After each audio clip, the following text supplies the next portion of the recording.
The 10 News Weather Authority, always watching and tracking for you from the JES Weather Center. All right, there's a lot to unpack here. First and foremost, the storm outlook for tomorrow. Yes, for the 4th of July, we are tracking some scattered afternoon showers and storms due to a level 1 threat, primarily for the Roanoke Valley and out towards the north, basically riding right along 460. Now, localized wind damage and hail is possible in some of those storms that we'll be tracking tomorrow afternoon, but not everyone will see these storms. All right, high temperatures for tomorrow: 95 for Roanoke, 96 for Lynchburg, 97 for areas of Southside. Over in the NRV, anywhere from 85 to 90 degrees as well.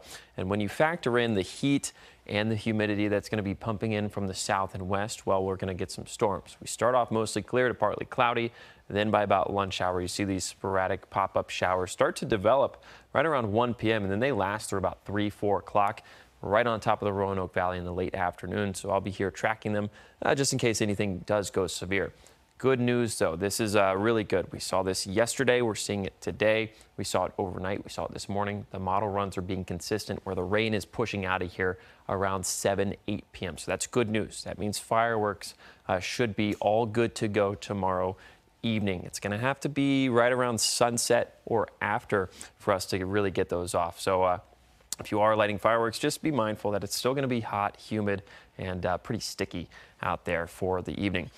Even though we don't want to see the rain tomorrow, we really need it. Severe drought has expanded into the Roanoke Valley, into parts of the NRV, south side. It's taken over all of Lynchburg, Rockbridge County, parts of Bath and Highland County as well.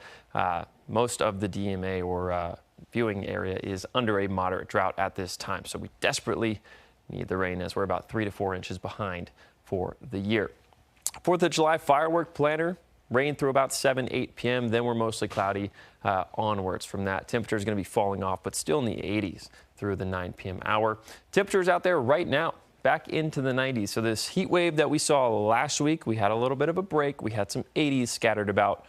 Now we're back into the 90s. So 91 for Roanoke here, 90s across parts of Southside and Lynchburg, Lexington, the warm spot at 91. As for tonight, going to get down into the 60s, upper 60s all across the board, 67 to 69 degrees first thing in the morning.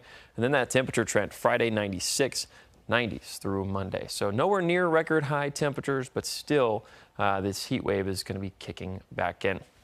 Let's talk about Beryl for a second. Currently impacting parts of Jamaica. The Cayman Islands are up next. And could it possibly impact the U.S.? Well, it looks like it very well may.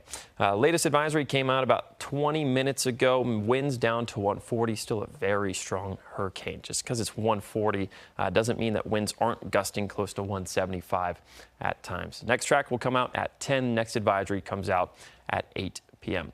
Two scenarios could unfold, basically based on high pressure and an upper level trough right in here in the Gulf of Mexico.